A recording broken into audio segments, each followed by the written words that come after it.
Hello မင်္ဂလာခင်ဗျာကျွန်တော်ဒီနေ့ပြပြသွားမယ်တော့ဒီ page အကြောင်းဖြစ်ပါတယ်ဒီ page က page မှာ post တင်လိုက်တဲ့ post မှာ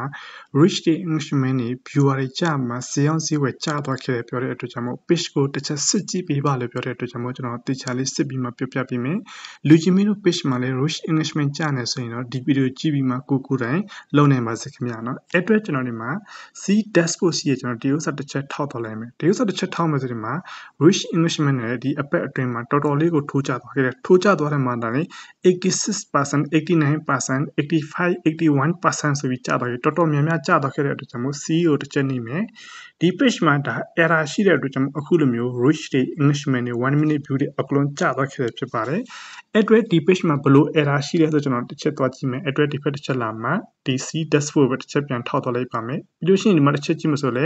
reach မှာအားလုံးကစောက်ထိုးဖြစ်ပြီးကျသွားခဲ့တယ်ပေါ့နော်အဲ့အတွက်ကျွန်တော်နည်းနည်းအောက်ဆင်းသွားဒီမှာ page recommendation တစ်ချက်ထောက်ကြည့်လိုက်မယ်ဒီမှာတစ်ချက်ကြည့်မှဆိုရင်လည်း page not recommendation ဆိုပြီးမှဒီ star မှာချက်ချစ်ကပြသွားခဲ့တယ်အခုလိုချက်ချစ်ကပြသွားခဲ့တယ်ဆိုရင် page မှာကြီးမားမား error ဖြစ်တဲ့အတွက်ကြောင့်မို့ reach တွေ engagement ကျသွားခဲ့တယ်ပေါ့နော်အရှိ video မှာကျွန်တော်ပြပေးထားတယ်ဒီ star ချက်ချစ်ကဘာကြောင့်ဖြစ်တယ်ဒီလိုမျိုးဆိုရင်အရှိ video ကြည့်ပြီးမှ face လုပ်ပြီးသွားလို့ရရနော်အခုလိုမျိုး star မှာ error တက်သွားခဲ့ပြီးဆိုရင် star not recommendation ဖြစ်သွားခဲ့ပြီးဆိုရင် page မှာ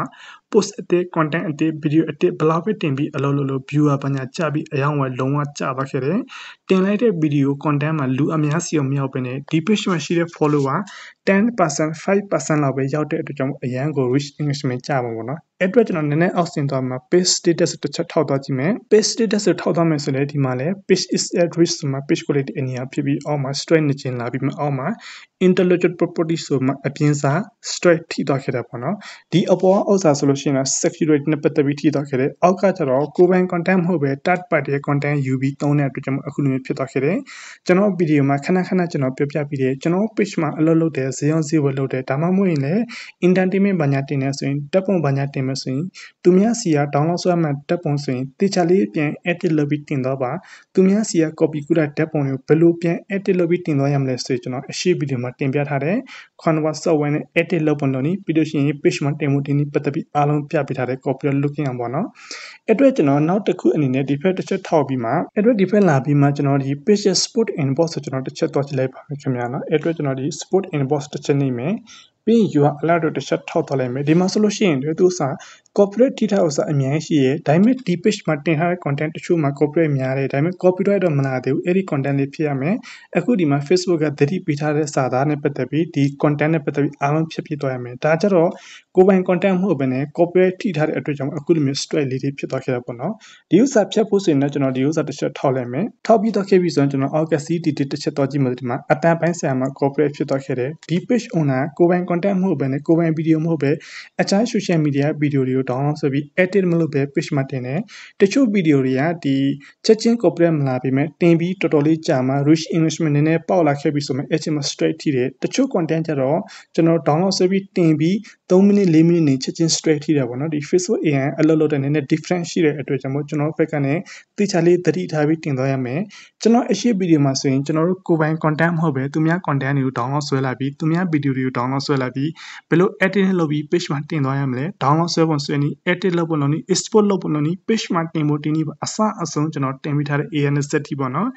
string address အတွက်ကိုယ်ပိုင် video လို့စမ်းမလို့ပဲနဲ့သူများ video အလွယ်တကူ download ဆွဲပြီး edit လုပ်ပြီး page မှာတင်ပြီးမှဝင်ငွေရှာပုံရှာနဲ့ပတ်သက်ပြီးအများကြီးကျွန်တော်ပြပေးထားတယ်ကျွန်တော် page တဲ့ money အောင်ထားဥစ္စာအားလုံး live group လုပ်ပြီးအရှိ video မှာကျွန်တော်ပြပေးတဲ့တစ်ချက်တွားကြည့်နိုင်ပါတယ်ဒီအတွက်ကျွန်တော်ဖြတ်ဖို့စဉ်အောက်က continue တစ်ချက်ပြန်နေမယ်နောက်တစ်ကြိမ် continue ပြန်နေမယ်နောက်တစ်ကြိမ် continue ပြန်နေပြီးတော့ဒီမှာ3 option ပေးထားတယ်တကယ်လို့ကျွန်တော်တို့ကကိုယ်ပိုင် video တင်ရတာနဲ့ကိုယ်ပိုင်အတန်တင်ရတာနဲ့ Facebook တင်ဘက်ကနဲ့မာပြီးမှကျွန်တော်တို့ state ပေးတဲ့ဆိုရင်ကျွန်တော်ပြန် submit change ဘာညာလုပ်တော့လို့ရတယ်ဒါပေမဲ့ခါတလီကြတော့လေကျွန်တော်တို့တင်လိုက်တဲ့ video original ဖြစ်တယ်အဲ့ဒီ video မှာနောက်ခင်တခြင်းတွေက copyright ဖြစ်တော့ခဲ့တယ်ဆိုရင်တော့ပြန်မှကျွန်တော်ဒီ accept change ဒါမှမဟုတ်ဒီ affiliate ဘာညာတင်တော့လို့ရတယ်အကယ်လို့ကျွန်တော်တို့ video လဲ copy video ဖြစ်တယ်အတန်လဲ copy အတန်ဖြစ်တယ်အားလုံး totally copy ဖြစ်တယ်ဆိုလို့ရှိရင်တော့ဒီ remove ဆိုတဲ့ option ရွေးပြီးမှကျွန်တော်ဖြတ်သွားတာအကောင်းဆုံးဖြစ်ပါတယ်ခင်ဗျာနော်ဒီရှေ့ဆက်ပြီးမှ page မှာ content ဘာညာတင်ပြီးသွားမယ်ဆိုရင်တော့လုံးဝ original content တေချာလေး edit လုပ်ပြီးမှတင်သွားရပါမယ်အခုလိုဖြတ်ပုံဖြတ်နေပတ်သက်ပြီးအားလုံးဒီ page မှာတင်ထားတဲ့ content လေးဖြတ်သွားမယ် straight ထိတဲ့ဥစ္စာနဲ့ပတ်သက်ပြီးလို့ရှိရင်ဒီ page မှာ တင်ထားတဲ့ content နဲ့ဒီ video ဆိုလဲ comment video မှာသူများ video တင်တယ်ဒါပေမဲ့ copyright မလာသေးဘူးဒါပေမဲ့ဒီနည်းနည်းကြိုင် copyright လာမယ့်အတွက်ကြောင့်မို့ဒီ video လည်းဖျက်ပစ်သွားရမယ်ဒီ page owner လည်းကျွန်တော်တေချာလေးပြောပြထားတာပေါ့နော် page မှာတင်တဲ့ content copy content ဖြစ်တယ်ဒါပေမဲ့ copyright တော့မလာသေးဘူးဒါပေမဲ့ဆက်လက်ပြီးထားမယ်ဆိုရင် page အတွက်ထိခိုက်ဖို့နေနဲ့နောက်တစ်ချိန်နဲ့ straight ထိမယ်ဆိုရင် page က unpublished ဒါမှမဟုတ် has been unpublished has been delete ဒါမှမဟုတ်ဒီ post တင်အပိုင်း ban ဖြစ်သွားခဲ့တဲ့ message ပို့တဲ့အပိုင်း ban ဖြစ်သွားခဲ့တဲ့ဖြစ်နေတဲ့အတွက်ကြောင့်မို့ elsa နဲ့ပတ်သက်ပြီးလုံးဝလုပ်လို့မရဘူးခင်ဗျာဒီနေ့ဒီပြန်ဒီလောက်ပဲเนาะနောက်ထပ်သိချင်တဲ့ရှင်အောက်က comment box မှာဖြစ်စေဒါမှမဟုတ်အပေါ် Viber ဖုန်းနံပါတ်ဖြစ်စေကျွန်တော်ကိုမေးမြန်းနိုင်တယ်အားလုံးကျွန်တော်ကျေးဇူးတင်ပါတယ်